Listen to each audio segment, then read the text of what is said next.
sin distancias, canal.uned.es.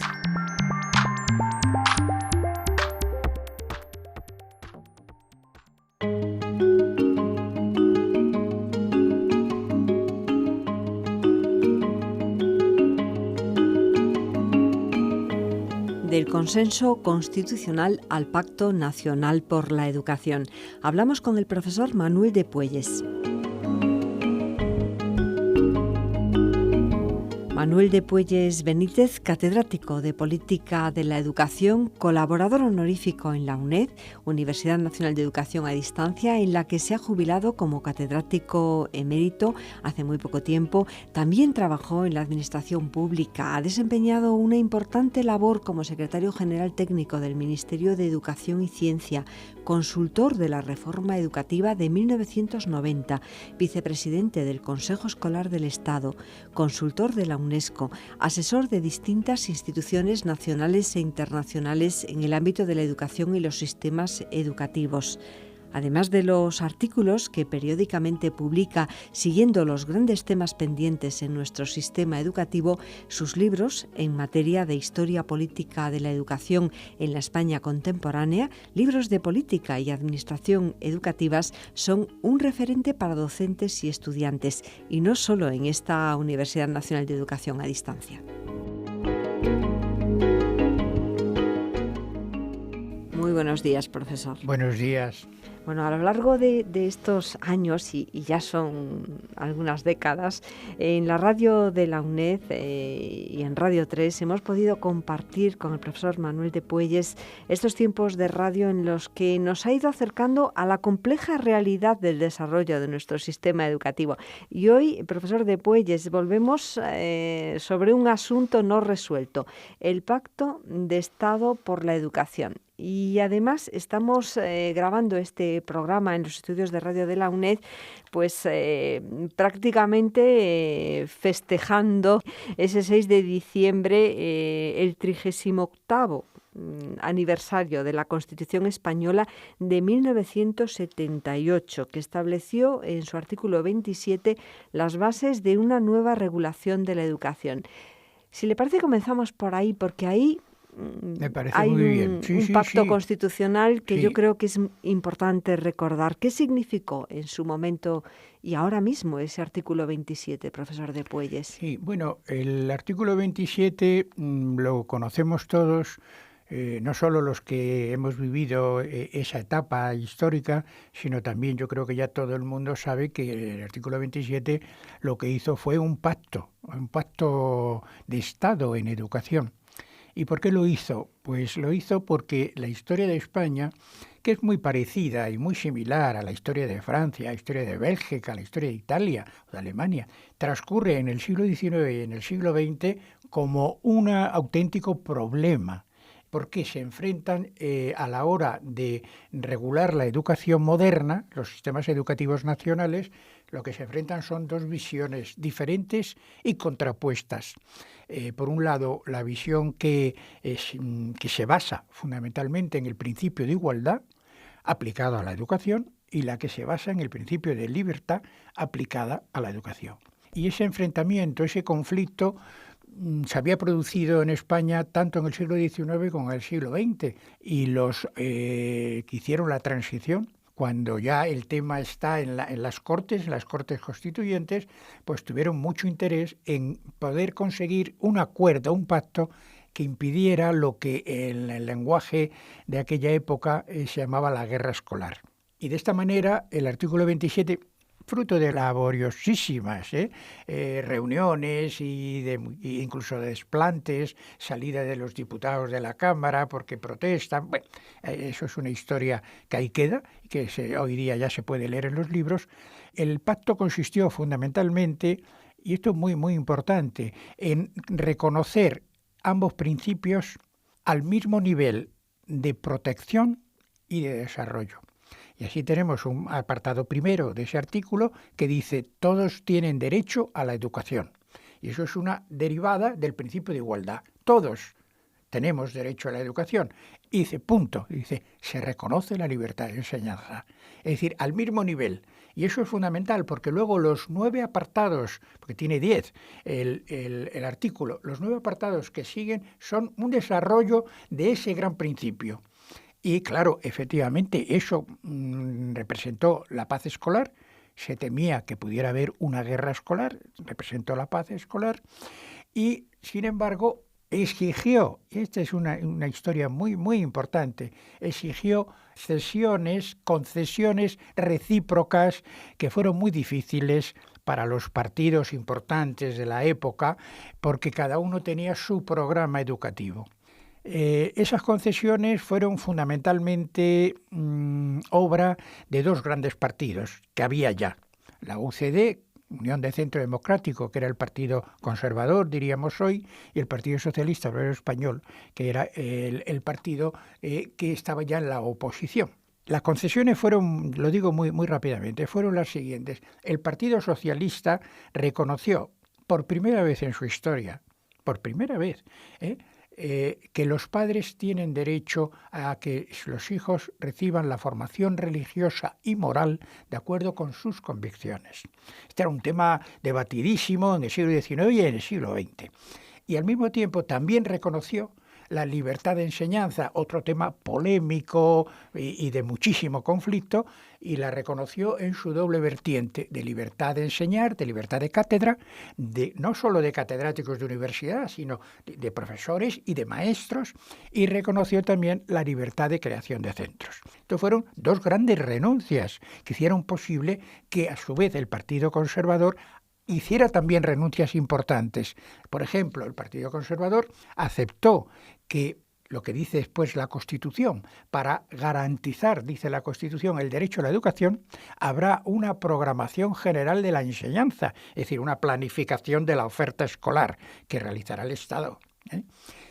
Planificación o programación, dice, que irá acompañada de creación de centros. Es decir, que para garantizar el derecho a la educación, el Partido Conservador reconoció el papel activo del Estado en materia educativa, que ha sido muy negado normalmente por los conservadores históricos de esos siglos, y al mismo tiempo reconoció que esa programación tiene que ir acompañada de una política de centros públicos, que son los únicos que pueden crear desde el Estado centros. Y esa concesión del Partido Conservador facilitó el pacto escolar, igual que lo facilitó también otra concesión muy importante que hizo la UCD, que es aquello que dice que los profesores, los padres y en su caso los alumnos, dice el artículo 27, intervendrán, no dice podrán, intervendrán en el control y gestión de los centros sostenidos con fondos públicos. Es decir, una participación que hasta entonces no existía en nuestro derecho de la educación, en el derecho legislativo. Y estas concesiones, que son las más importantes, hicieron posible ese pacto escolar que perdura hasta hoy. Bueno, escuchándole tenemos la impresión de que casi 40 años después ese artículo 27 pues sigue vigente y además podría ser totalmente válido partir de ese artículo y quizás no necesite revisión. No sé cuál es la perspectiva que nos puede comentar, profesor de Puelles. Yo soy un partidario decidido de que hay que revisar el artículo 27, porque efectivamente dentro de nada entramos en el 2017, pues al año siguiente se cumplen los 40 años de la Constitución. Es una Constitución que nos ha dado una paz política, que nos ha permitido el progreso que España ha experimentado, pero que, como todo humano, pues también caduca y hay que revisar muchas cosas que en su momento fueron muy importantes, pero que hoy ya no lo son, y hay cosas importantes que hoy lo son y que no están en la Constitución. Entonces hay que revisarlo. Hay una razón además muy poderosa, y es que en el desarrollo del artículo 27 se han producido multitud de leyes. Cada vez que llegaba al poder el Partido Conservador o el Partido Socialista, modificaba las leyes e imponía sus leyes. Es verdad que el marco era siempre el artículo 27, y de hecho cuando se separaron, diríamos brutalmente, del artículo 27 y se impugnó ante el Tribunal Constitucional ha dicho no, ese artículo de esa ley contradice y no es válido, ¿eh? O sea, que había un marco que era el artículo 27. Pero dentro de ese marco nos hemos encontrado con que a lo largo de estos 38 años pues han producido 11 leyes de educación. 11 leyes. ¿Pero es un problema, profesor, del marco constitucional o es un problema del desarrollo? Es un problema, vamos a ver, no, es un problema del desarrollo y es un problema de que ese pacto de Estado que se hace en la Constitución no fue acompañado de un pacto político para aplicación de ese artículo 27. Es más, en el diario de sesiones se ve cómo todos los partidos que hicieron este pacto, el Partido Socialista, el Partido entonces Conservador, la UCD, el Partido Comunista, la Alianza Popular, que era la derecha más derecha de la Cámara, todos dijeron, aceptamos el pacto, pero en su desarrollo nosotros queremos que se vea nuestro programa, sin comprender que eso era una enorme contradicción con los principios del pacto. Entonces, esa es una de las causas que ha producido lo que ya hoy se llama la inestabilidad legislativa, que no solamente es legislativa, porque normalmente detrás de cada ley hay siempre una reforma de la educación, del sistema. El sistema educativo, esto ocurre en todos los países, es como un mastodonte, es decir, camina con paso muy lento y el tiempo histórico se acelera de tal manera que es necesario estar constantemente poniendo a punto el sistema educativo. Entonces las reformas son constantes. Claro, las reformas importantes se tienen que hacer por ley y entonces nos encontramos con que no solamente hay una inestabilidad legislativa, sino nada menos que una inestabilidad de las reformas.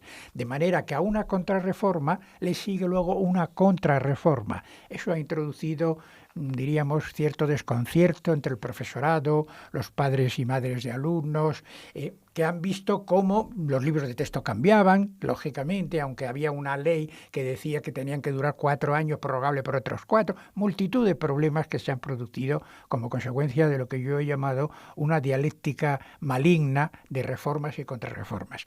Todo eso explica, en mi opinión, que hay que revisar el artículo 27, de manera que se introduzcan una serie de que yo llamo de normas de garantía de que efectivamente se van a cumplir el contenido básico del derecho a la educación y el contenido básico del derecho a la libertad de enseñanza, y que eso esté protegido suficientemente en la Constitución.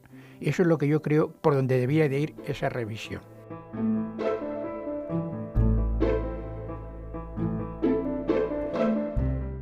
Y hablando un poco más de ese desarrollo legislativo del actual artículo 27 de la Constitución española, ¿por qué se ha producido esa inestabilidad en el sistema educativo? Porque la comunidad educativa siempre ha reivindicado pues la necesidad de una estabilidad o de una cierta, digamos, continuidad.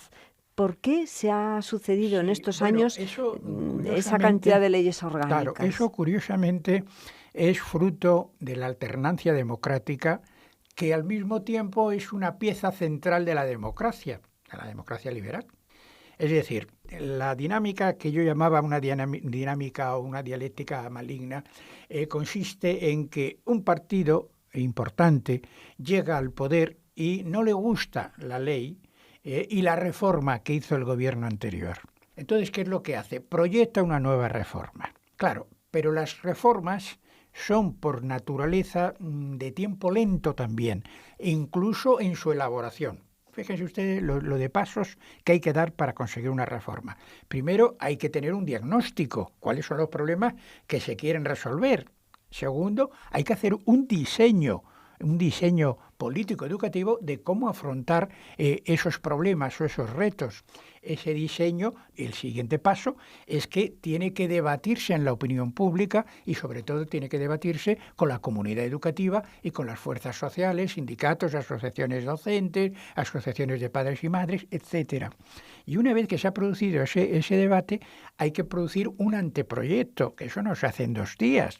Cuando el anteproyecto se ha terminado, viene otra fase de los dictámenes legales. Tiene que pasar por el dictamen del Consejo de Estado. A veces tiene que pasar por el dictamen de Hacienda porque supone incremento de gasto público. Es decir, y se va dilatando y se va dilatando, de manera que cuando ya llega al Parlamento y se produce ya el gran debate de su aprobación, si procede, pues la legislatura está a punto de consumirse y de terminarse, y está ya a la vista unas nuevas elecciones legislativas y la posibilidad de que cambie el gobierno de signo ideológico, con lo cual las reformas son reformas frustradas, porque si no se produce una continuidad del gobierno que la hizo, evidentemente, no sé, y esto ya ha ocurrido en estos 38 años.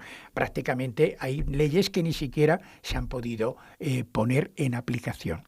Y esto yo creo que ahí el meollo del asunto es que el pacto escolar del Estado ha sido un pacto muy importante, el del artículo 27, evitó la guerra escolar. Por ejemplo, todos los políticos de la transición tenían en mente la guerra escolar que se produjo en la Segunda República Española, que fue una de las causas importantes de la inestabilidad política de la República y de que termináramos en una guerra civil. Es decir, que es un problema muy, muy importante. Entonces, claro, se hace ese pacto, pero no se piensa, vuelvo a repetir antes, en que ahora hay que aplicarlo, y hay que aplicarlo dentro de unos límites más estrechos que esos grandes principios que inspiraban el sistema educativo.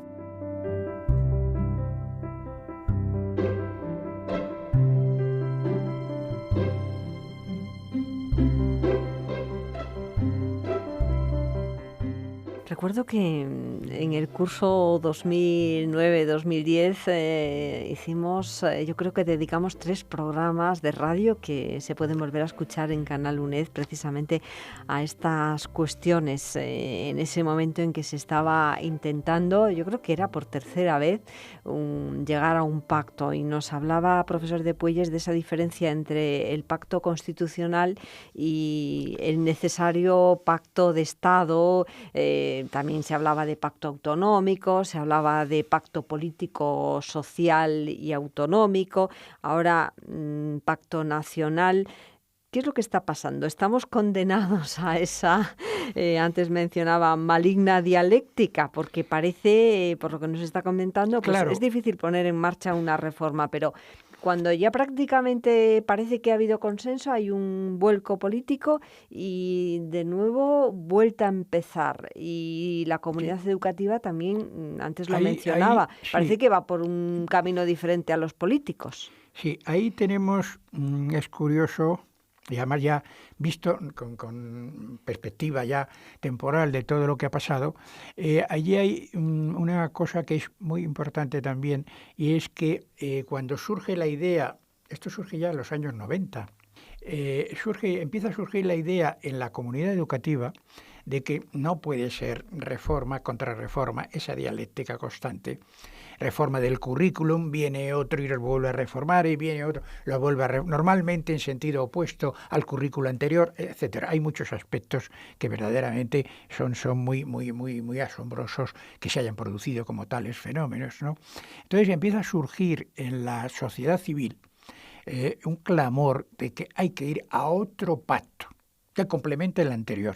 Y esa presión de la sociedad civil es la única, en mi opinión, que nos puede garantizar todavía en un futuro más o menos cercano que haya un pacto de Estado que definitivamente resuelva este problema. Porque esa presión de la sociedad civil a lo largo de 20 años se ha ido manifestando, y lo que al principio tuvo una enorme resistencia y reticencia de los partidos políticos se va menguando. Y así, por ejemplo, el primer paso fue lo que se llamó Declaración Colectiva sobre la Educación en el año 1997, que nació justamente en el seno de la comunidad educativa, es decir, asociaciones de profesores, de padres y madres, sindicatos, personalidades interesadas en este tema, hicieron una declaración diciendo que la educación tiene que ser objeto de una prioridad máxima y de una política de Estado. Y no puede ser este tejer y destejer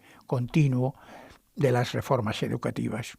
Bueno, ahí curiosamente se producen muchas cosas, pero una primera que se produce es que cuando esa comunidad que está intentando hacer ese pacto, que lo patrocinaba la Fundación Encuentro, eh, solicita del Partido Socialista, que estaba en la oposición entonces, que apoye ese esfuerzo de la sociedad civil, el Partido Socialista lo recibe con enorme recelo. Y hay una primera negativa. Se sigue trabajando en el seno de esa comunidad escolar que está trabajando sobre esto y se consigue convencer y al final el Partido Socialista termina apoyando la declaración colectiva.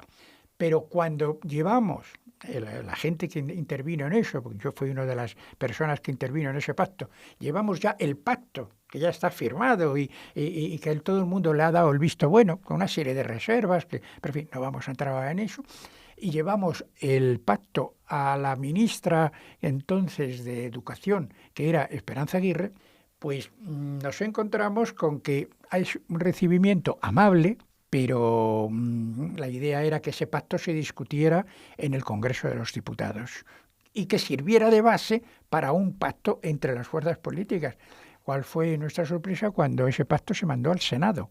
Y el Senado nos llamó y estuvimos allí una mañana, todos los que habíamos intervenido en esa declaración, pero ahí murió.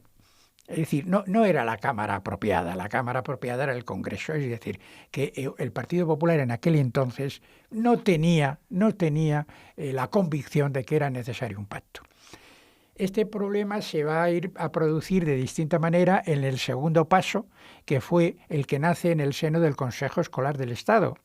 Y también es un pacto que nace de la comunidad educativa, pero que es diferente al anterior, porque aquí lo ponen en marcha 5 grandes organizaciones, pensando que después las demás se van a poder incorporar, y lo que deciden es estudiar los problemas del sistema educativo y aportar soluciones. Y esas elevarlas luego a las fuerzas políticas. Y entonces, pues, están por un lado comisiones obreras y la Federación de Trabajadores de la Enseñanza de la UGT, la FERE como gran organización, la Federación de Religiosos de la Enseñanza, como gran organización que agrupa prácticamente casi toda la iniciativa privada, los colegios religiosos, y la Asociación de Padres y Madres de carácter católico, la CONCAPA, y la CEAPA, de padres laicos.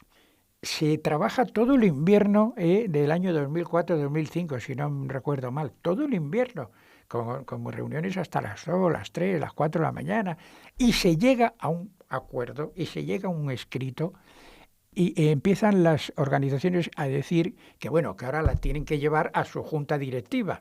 La llevan a la junta directiva, la aprueban las 5 grandes organizaciones, pero una de ellas, la CEAPA, dice que tiene que respaldarle la asamblea por sus propios estatutos.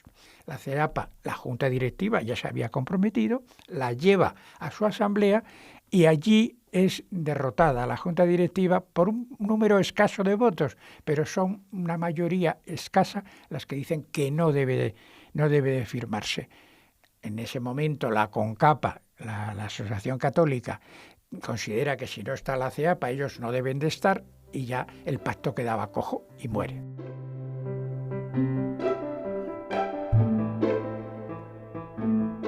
El tiempo de radio avanza muy deprisa. Sí. Dedicamos, como digo, en 2010 varios programas a ese nuevo intento cuando estaba como ministro de Educación Ángel Gabilondo en 2010 y aquel documento que prácticamente estuvo a punto de conseguirse ese pacto en educación. Me gustaría dar un salto para que los oyentes de Radio 3, de Radio Nacional de España, pues puedan avanzar ese paso más, aunque luego sigamos hablando un poco más en Canal UNED de estas cuestiones. En este momento, profesor Manuel de Puelles, la idea de un pacto de Estado está de nuevo sobre la mesa en la legislatura que acaba de arrancar. No hay ningún partido que tenga la mayoría absoluta. Parece que al menos en lo esencial parece que se van poniendo de acuerdo los distintos partidos políticos.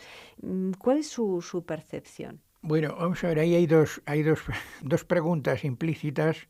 Una es por qué fracasa el pacto del ministro Gabilondo y la otra es la situación actual. Bueno, respecto de la primera, hay que ver que por vez primera también en la historia de la educación, un ministro en pleno ejercicio de sus facultades de gobierno decide por encargo del presidente del gobierno, cosa insólita, jamás había ocurrido en nuestra historia, era entonces Rodríguez Zapatero, que encarga a Ángel Gabilondo el pacto de Estado. Esto, claro, es una novedad absoluta. Por vez primera, el pacto se va a hacer desde arriba. Ángel Gabilondo dedica todo el año, de 2009 a 2010, a miles de entrevistas con sindicatos, asociaciones de padres, de profesores, de estudiantes, por supuesto el Partido Popular, las comunidades autónomas, todo un año. Y termina con un documento en el cual parece que están todos dispuestos, todos, a conseguir y hacer el pacto. Pero a última hora, me parece que fue además un miércoles, Ángel Gabilondo cuando dice en una rueda de prensa, mañana se firma el pacto de Estado, por la tarde el Partido Popular convoca otra rueda de prensa para decir que él no va a firmar.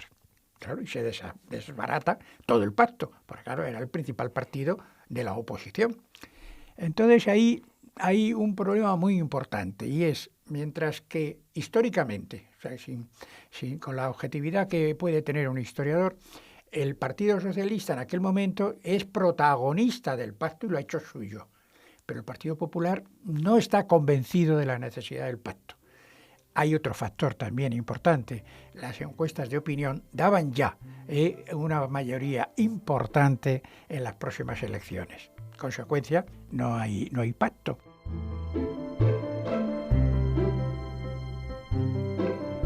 Bueno, el tiempo de radio se nos acaba, pero me quedan cuestiones fundamentales. Así que vamos a continuar un poco más esta conversación en Canal UNED. Pero antes, un apunte. En su opinión, ¿será posible ahora el pacto, profesor de Puelles? Bueno, el pacto, como sabe, va a ser, que también es nuevo, en una subcomisión parlamentaria, que va a consultar a las fuerzas sociales y a la comunidad escolar. Puede ser, pero puede ser si de verdad hay voluntad de pacto. Este es el gran problema, no de cara a la galería y de cara a la representación. Si hay voluntad de pacto, se podrá conseguir el pacto. Si no la hay, desgraciadamente, será otro intento fallido. Bueno, pues estamos en el tiempo de radio de la UNED en Radio 3, un tiempo que se acaba. Vamos a seguir esta conversación con el profesor Manuel de Puelles Benítez, catedrático de Política de la Educación en Canal UNED, canal.uned.es.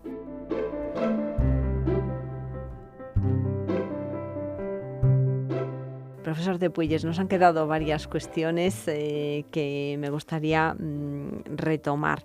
Nos estaba avanzando un poco cuál fue el fallo en ese, digamos, el penúltimo intento de llegar a un pacto nacional en educación, un pacto de Estado en educación en 2010, de alguna manera pues liderado por el ministro de entonces, Ángel Gabilondo, del Partido Socialista. En este momento la idea de un pacto está de nuevo en la mente de todos. Y además yo creo que cada año que pasa parece más urgente llegar a ese pacto. Antes le preguntaba en dos líneas si será ahora posible. Me gustaría que nos desarrollase un poco más cuál es la diferencia, por qué ahora podría ser posible, cuáles son los pasos que se tendrían que dar, al menos para tener una garantía de éxito. Bueno, son muchas preguntas en una sola. ¿Puede ser posible? Puede ser posible porque esto que decíamos al principio de la necesidad de que la sociedad civil presione a las fuerzas políticas y a las fuerzas sociales para que se haga el pacto, yo creo que ya es una realidad. Los medios de comunicación, todas las organizaciones hoy día que son de la educación, los partidos políticos, todos sin excepción, todos creen que hay que hacerlo. Es decir, la idea ha llegado a calar profundamente. Por tanto, hay esa posibilidad de que de verdad todo el mundo se dé cuenta de que el momento ha llegado. Y para ello es necesario lo mismo que pasó en 1978. Para ello es necesario espíritu de pacto y espíritu de concesión recíproca. No habrá pacto si los principales partidos, las principales fuerzas sindicales y asociaciones docentes, los principales padres, asociaciones y madres, si no aceptan concesiones recíprocas. Yo lo que hablábamos al principio, yo acepto esto, pero tú tienes que aceptar esto otro. Porque esa es la única forma. Ahora bien, es de esperar que en esa subcomisión parlamentaria, que parece ser que tiene como objetivo primario la de modificar la LOMCE, que es no podemos hablar hoy, uno de los grandes problemas que tiene planteado este país es que la LOMCE es una ley muy contestada desde distintas perspectivas, ¿no? Y entonces van a modificar la LOMCE para después dar lugar, me parece que le han dicho, a una ley básica de educación. Sí, hablan de sustituir, se está cuidando mucho también sustituir, las palabras. Sí, sustituir. Y luego, como paso siguiente, una ley básica de educación. Claro, ley básica, yo entiendo que lo que quiere decir es que lo que debe de ser, lo básico en un sistema educativo es lo que se ha llamado la arquitectura escolar, o sea, la tramoya, toda la red y el tejido interconexionado, y eso hay que conseguir que sea decisivo en el sentido de aceptado por todos. Pero después, y eso es una incógnita que todavía es muy temprano para hablar de ellas, es que eso tiene que ir acompañado, a mi modo de ver, por un acuerdo de mínimos sobre políticas educativas, de mínimos. Es decir, no se puede pedir a ningún partido que abdique de su propia ideología, evidente, pero hay que ir a un acuerdo de mínimos. Y en ese acuerdo de mínimos, a mi modo de ver, tienen que ver tres aspectos fundamentales. Todo eso con independencia de lo de la ley básica, tiene que ir acompañado de esto. Primero, un acuerdo sobre el diagnóstico de la situación. El diagnóstico de la situación hasta ahora se ha empleado siempre como un arma política que se arroja al enemigo.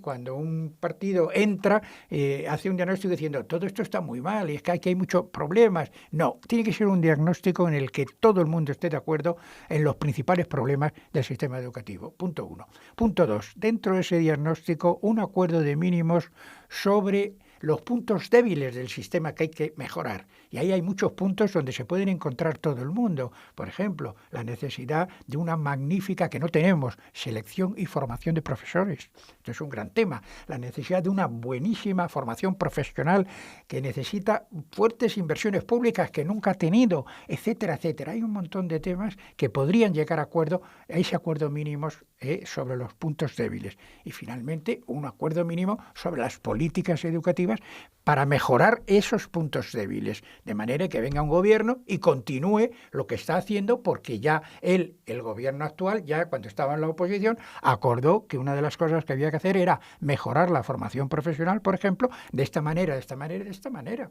Si eso se hiciera, es decir, si se hiciera un pacto que modifica o sustituye la LOMCE y da paso a una ley básica de educación, y al mismo tiempo se hace este triple acuerdo de mínimos sobre problemas y soluciones, yo creo que tendríamos un porvenir y un futuro de 25 o 30 años donde no habría necesidad de más leyes ni de más cambios.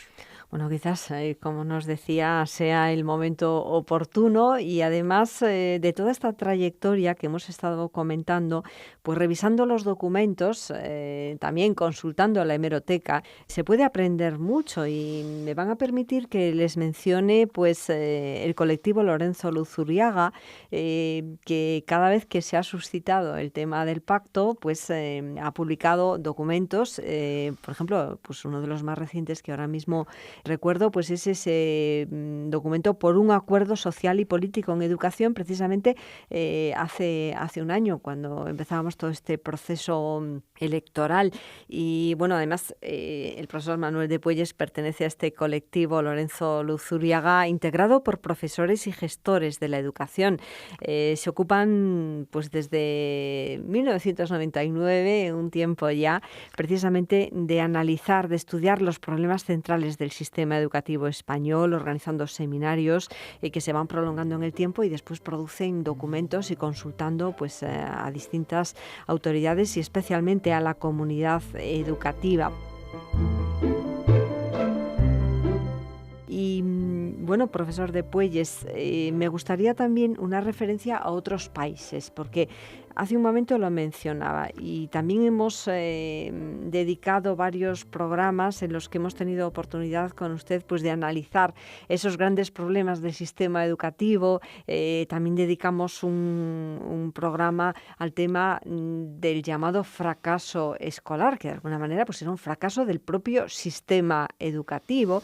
Hemos hablado de los informes internacionales, tanto del informe PISA, del Programa Internacional para la Evaluación de Estudiantes, como de otros informes de la OCDE, de la Organización para la Cooperación y el Desarrollo Económicos.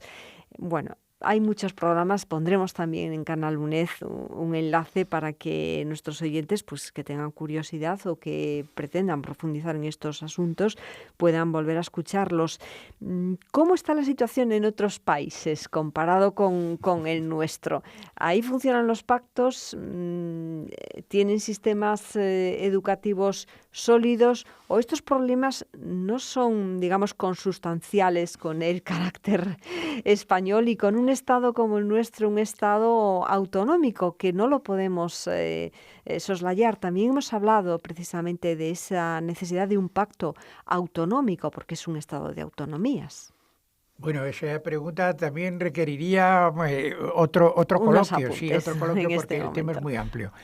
Por ejemplo, no solamente, yo voy a hablar ahora de un modelo que puede ser muy orientador para España, pero no solamente hay modelos internacionales, sino que hay modelos también en España. Concretamente hay un pacto en la Comunidad de Castilla y León que se celebra, me parece que se firma en el año 2000, y es un pacto muy parecido al pacto que se intentó en el Consejo Escolar del Estado, en el sentido de que las fuerzas sociales, sindicatos, asociaciones, pactan con el gobierno de Castilla y León, con el consejero, una serie de medidas para resolver una serie de problemas. Bueno, pues no es casual, y a esto se ha dedicado ya una tesis doctoral que he tenido el placer de dirigir. No es casual que durante 15 años haya una paz absoluta en Castilla y León, y no es casual que Castilla y León esté entre las primeras comunidades autónomas desde el punto de vista de la mejora y la calidad del sistema educativo. Y en buena parte se lo deben al pacto escolar que hicieron ellos y que se puso en aplicación. Bueno, es un poco que tenemos modelos internos y modelos externos. Y además, permítame, gracias a ese pacto, no precisamente por las leyes que en ese periodo también han ido cambiando. Claro, efectivamente. Bueno, y luego ya respecto de modelos comparados, yo suelo citar con mucha frecuencia el modelo belga. ¿Por qué el modelo belga? Porque Bélgica ha tenido una historia, como casi todos los países europeos, en el aspecto educativo, de historia política de la educación, tan convulso como nosotros. Allí se han enfrentado durante el siglo XIX, de su independencia a partir de 1830 hasta casi el momento en que yo quiero detenerme, hasta 1950, han tenido una guerra escolar constante y continua. ¿Producida por qué? Por lo mismo que ha pasado aquí y que pasa en otros países también, porque hay dos grandes visiones de la educación que tienen sus exigencias propias, una, las que se derivan de la igualdad, el derecho a la educación, y otras las que se derivan de la libertad. Exactamente igual. En Bélgica, además, igual que aquí, la Iglesia tiene un papel muy protagonista porque tiene un papel muy fuerte en su red de colegios privados. En consecuencia, son muy parecidos. Y allí se produjo un fenómeno muy curioso porque llegaron a un pacto escolar en 1958.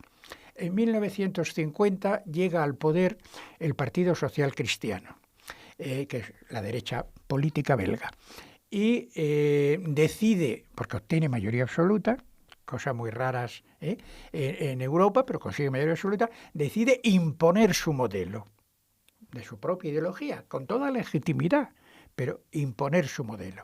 Esto origina una verdadera convulsión y surge un frente unido de la oposición frente a este modelo. Cuando 4 años después, en 1954, llega los dos grandes partidos de la oposición, el Partido Socialista y el Partido Liberal, que es la izquierda belga, deciden restablecer ese equilibrio que se había perdido y entonces dan la vuelta, la ley del péndulo, y vuelven a 1950 con gran escándalo e indignación del Partido Conservador, del Partido Social Cristiano. Pasan otros 4 años. Y resulta que gana de nuevo la derecha belga. Pero ahí se produce un fenómeno curioso. Gente con mucha lucidez dentro del Partido Social Cristiano se da cuenta, quizá por vez primera, de que no tienen fuerza social y política para imponer su modelo, como tampoco la tiene los partidos de la oposición. Y entonces deciden abrir un debate público con los partidos de la oposición, del cual va a surgir la necesidad de un pacto. Y ahí una cosa muy curiosa, que es un poco también parecido a lo que ha pasado ahora. Pactan el procedimiento, para empezar. Una cosa tan prosaica. Bueno, ¿y esto cómo se hace? Hay que empezar ahí. Pactan el procedimiento. Aquí lo mismo. Han pactado que eso se discuta en una subcomisión parlamentaria creada ad hoc, es profeso para eso. Y allí lo que deciden es crear una comisión, la llamada Comisión Nacional de Educación, que curiosamente va a tener 3 miembros de esa comisión de cada partido, de los 3 partidos, o sea, 9. Pero fíjense qué curioso, al frente de esos 3 de cada partido, el que va es el presidente del partido. O sea, que son 3 más 3 más 3, 9, más otros 3, 12. Y entonces es como si aquí se hiciera una comisión, pensémoslo un momento, pero al frente se coloca el secretario general ahora del Partido Conservador, es decir, el presidente Mariano Rajoy, se coloca al frente del Partido Socialista el que sea secretario general cuando se produzca, y al frente de Ciudadanos, por ejemplo, Alberto Rivera. Es decir, que es una comisión nacional muy potente, muy pequeña, de 12 miembros, muy fuerte. ¿Qué hace la comisión? Pacta el siguiente paso, es que es una cosa muy bonita, pacta el siguiente paso, que es nombrar un comité de expertos que determine y diagnostique cuáles son los problemas grandes del sistema belga de educación y las posibles soluciones. Se reúne el comité, claro, todo esto va pasando tiempo, se reúne el comité de expertos y efectivamente hacen un informe que elevan a la Comisión Nacional de Educación. De ese informe, la Comisión Nacional de Educación hace otro documento de propuestas de solución que discute con los 2 partidos de la oposición y los 3 firman ese documento de pacto. Eso es el pacto escolar de 1958. Pero con más, porque de ese pacto, los principios que inspiraron ese pacto, al año siguiente van a formar parte de una ley del pacto escolar, que se llama así, Ley del Pacto Escolar. Y años más tarde, cuando se reforma la Constitución, eso se incorpora a la Constitución. Es decir, que yo diría que siguen un camino diferente al que aquí hemos hablado muchas veces. Es decir, últimamente, hay que revisar la Constitución, hay que reformar el artículo 27. Yo creo que hay que reformarlo. Pero cuando se haya recorrido ese paseo, en virtud del cual cuando el tema llega ya a la Cámara Parlamentaria, ya está pactado, ya está consensuado, ya es un tema pacífico y probablemente se apruebe, y lo que yo les decía, tengamos 25 o 30 años de tranquilidad en las aulas. Bueno, es un ejemplo. Claro, eso no quiere decir de que haya que copiar el procedimiento, ni que haya que copiar el contenido del pacto, no. Cada estado y cada país tiene su propia peculiaridad, su propia historia, sus propias dinámicas, pero sí hay algo de lo que hablábamos antes, un acuerdo del procedimiento, un acuerdo de mínimos, un acuerdo de políticas, etcétera, etcétera. Un consenso, en definitiva, Claro. Y en el que tienen que estar presentes todos los agentes sociales, no solamente los políticos, y por supuesto la comunidad educativa, y que se respeten además esos consensos. Muchísimas gracias, profesor Manuel de Puelles. Gracias a vosotros. El tiempo ha pasado muy deprisa. Bueno, siempre el tiempo siempre escasea, efectivamente, pero es así, vivimos siempre apurados por el tiempo. Yo creo que que unos buenos apuntes para reflexionar en esa idea del consenso constitucional al Pacto Nacional por la Educación, en un momento clave de la historia de España, en este 2016-2017, que será un año fundamental para alcanzar ese pacto. Volveremos a hablar, profesor de Puelles. Muchísimas gracias. Hasta otro encuentro. Gracias a ustedes. Adiós, buenos días. Manuel de Puelles Benítez, catedrático de Política de la Educación, un referente en el ámbito de la docencia y la investigación en la historia política de la educación en la España contemporánea, en política y administración de la educación. Forma parte del colectivo Lorenzo Luzuriaga y del Centro de Investigación MANES, Centro de Investigación sobre Manuales Escolares, del que fue director, un centro de esta Universidad Nacional de Educación a Distancia, colaborador honorífico de la UNED. Sin distancias, una producción del Centro de Medios Audiovisuales de la UNED para el canal UNED, canal.uned.es, con enlaces de interés sobre los temas propuestos.